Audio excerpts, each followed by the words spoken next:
Like a one-eyed jack of diamonds with the devil close behind. We're gonna ride. Going back to Webster Tarpley. Okay, Webster, my friend. We'll talk about your new book, by the way, that I should be carrying at the bookstore. We carry your two books on Obama and your book on 9/11 synthetic terror at Infowars.com. I should throw out, but the new one, Surviving the Cataclysm, you predicted this 10 years ago. It's republished and updated. I just love people that have a track record, and yours is so good. Webster, Alex, just before we go in, the question of the fascist corporate state, because it's really important for people to understand. The fascist corporate state is a state-sponsored compulsory cartel, and it means that Geithner and Summers have picked the winners. The winners are J.P. Morgan Chase, Goldman Sachs, and they're trying to save Citibank if they can, because that's Bob Rubin, who is the sort of the gray eminence of this entire clique. So they are going to run the General Motors bankruptcy in such a way as to save J.P. Morgan Chase, Citibank, Goldman Sachs, and sacrifice everybody else. And that's what people are screaming about, that the other groups, Oppenheimer and Stairway and a couple of these other hedge funds, have been sacrificed because they're not part of the state-sponsored compulsory cartel. But notice what's happening. Production goes down, wages go down, unemployment goes down, employment goes down, jobs get to be fewer because they're destroyed, but the fictitious paper claims of J.P. Morgan Chase and Citibank are propped up.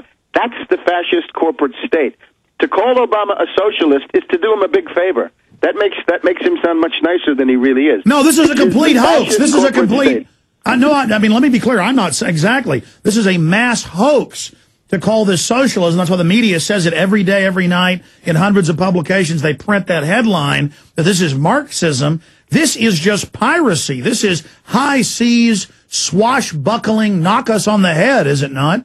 Absolutely illegal. Now, you've probably seen the Greg Palast article, which I think is very useful. You could see all these right-wing characters are saying, yeah, the UAW has taken over everything. The UAW has given up guaranteed health care for shares of stock in Chrysler and General Motors that are going to be worthless. So the risk has been shifted to them. And as far as I understand, a $6 billion payment is immediately made to J.P. Morgan Chase and Citibank, so they are made whole. They get off with a whole coat. And then they privatize the risk. They take taxpayer money, put it into stocks, float it out there, and then when it goes down the tubes, it doesn't matter. It just goes into thin air. But like you said, J.P. Morgan Chase, they got the cash up front. And if you want to look at the real excesses, this is typical, right? We have the AIG payments from the TARP, right, from the bailout. So the TARP gave AIG $180 or $200 billion. Who got that money? Barclays Bank of Great Britain, $10 billion, $15 billion. Deutsche Bank of Germany, $10 to $15 billion.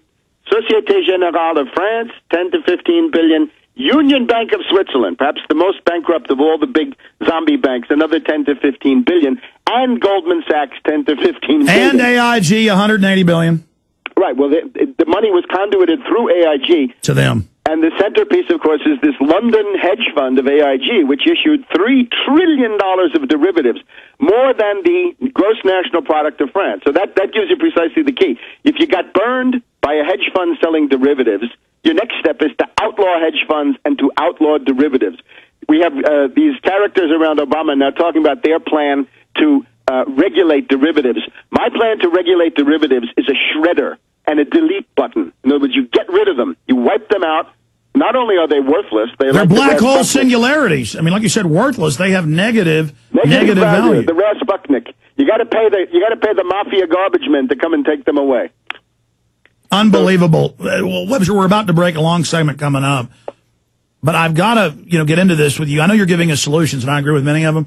Let's talk about what is going to happen. They're clearly not going to change course. They're criminal. They're all in. They're going for broke. All their treasure is staked on this. Their blood, their name. They're going all out. The youth corps are marching on TV in red and black uniforms now. I don't know if you've seen this. I mean, we're now entering some type of strange Lovian, Brave New World mixed with Twilight Zone vortex, where I expect to see floating pink panthers any moment. So I want flying pigs here.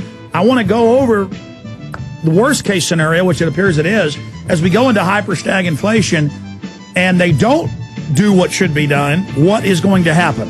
Because I think at this point, things are going to go down the tubes. How do we salvage something? Webster Tarpley, stay with us. Do you understand how dark it is? How far down the line we are? How late it is?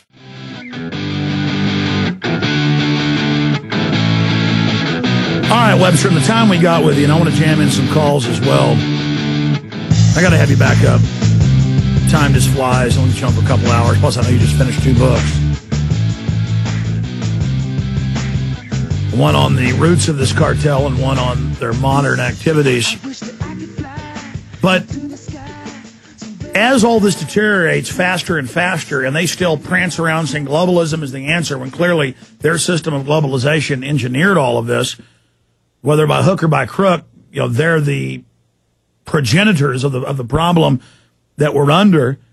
And then we have Geithner running around saying, don't worry, the dollar's safe, and the Chinese laugh at him. That's right. In the news. And then the dollar starts plunging even further. I tend to agree with you. I mean, I believe they engineered it because they have their own IMF World Bank documents, but it's kind of like them. Delusional liars tend to start believing their own bull, their own horse crap. Correct. And I really think they've lost control, and these psychopathic thieves have endangered the entire shooting match. I think that's true. I think we're headed probably towards some kind of acute turn of this crisis. In other words, we've been living in this fool's paradise with a mugs rally, a sucker rally going on in Wall Street. But notice, the state of California is collapsing. General Motors is bankrupt. Chrysler is bankrupt. The Toyota car sales are down 40% in the most recent month. Unemployment continues to be very, very high. In other words, about 500,000 jobs lost per month, every month. So that's going to be a disaster. Now, the question is, when do you reach the breaking point on Obama? Historically speaking, the previous case of the 100% Wall Street puppet president, owned by the Trilateral Commission and Brzezinski and Rockefellers and so forth, was, of course, Carter. Carter reached his peak right about now, so to speak, the end of April, beginning of May, mid-May 1977, and after that, Carter began to slide into a decline. And I think there are signs that that's happening with Obama. The left liberals in particular. If you happen to see this Campaign for America's Future, this Boros Sage, Kuttner, Vanden Heuvel group, the left liberals, sort of the limousine liberal, Learjet liberal types, right, merging into parts of the Obama administration, they're very uncomfortable with this idea of the $13 trillion going to Wall Street and a few $100 billion, the crumbs, going to the rest of us. So I think there's a big problem there. The question is, if you're going to attack Obama, you've got to attack him from the left. This is the big thing. Look at Obama. He loves to play himself off against Limbaugh, against Newt Gingrich. No, their own memos say that. They say we want to make this about like running for office against Limbaugh. Limbaugh isn't running jack squat. Limbaugh loves the attention, but he knows they're using him as a distraction. And, of course, as an egomaniac, he can't get enough of it. The critique that really hurts Obama is a left-wing critique. Now, you got to develop some idea of an alternative policy, and it can't be, cut the budget and let everything liquidate into a, general bankruptcy, because that's just going to kill people. No, they've already hyperinflated things to the point we need to arrest the bankers and direct all this fiat stuff into real industry so we get something.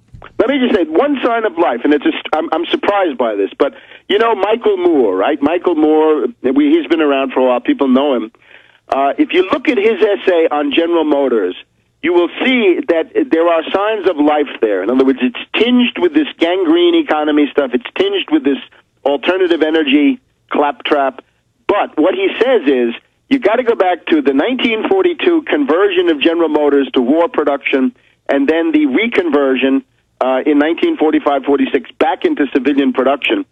And what could you reconvert those factories to do, right? Because you've got unemployed workers, 14 more General Motors factories closing, dozens of factories now idle, hundreds of thousands of unemployed auto workers. What could you build? And he says, well, you could build bullet trains. Now, bullet trains would be the Japanese trains, but of course they're obsolete now. We want maglev. We want magnetic levitation railways where you go from Los Angeles to New York in 3 hours in a rail car. Instead, they're going to build cruddy local slow trains to nowhere with people so poor they can't even afford to get on them, instead of super trains to cities where you say, oh, I'm going to shoot down to Dallas on the hour train instead of 4 hours in a car. But Absolutely. they won't do it, man. They will not do it because it's a good idea. This is what you got to fight for. In other words, I'm very encouraged to see that some of these ideas are floating around. So Michael Moore says you can build mass transit, you can build maglev, and then he says alternative energy. He wants to build windmills. Well, the windmills are crazy. Build nuclear reactors. Build 100 high-temperature let's back that up. Let's back that up. You can't build windmills because for the amount of power they generate and their cost, there's not a way to transfer the power without power loss. For those that don't know, power lines lose power. So the substations to hold that power are too cost prohibitive from the wind centers of the country to deliver it to major megacities. Now, wind is good in a localized small town setting. Well, it can be used for specialties when there's no other alternative. But generally speaking, you're going to put more energy into the windmill than you're ever going to get out of it. So there are some places where you need that kind of thing. But as a base load approach to an industrial economy, it's a bad joke. It's not a primary driver. But listen, before we get out of time, and I know you want to get into solutions, Webster.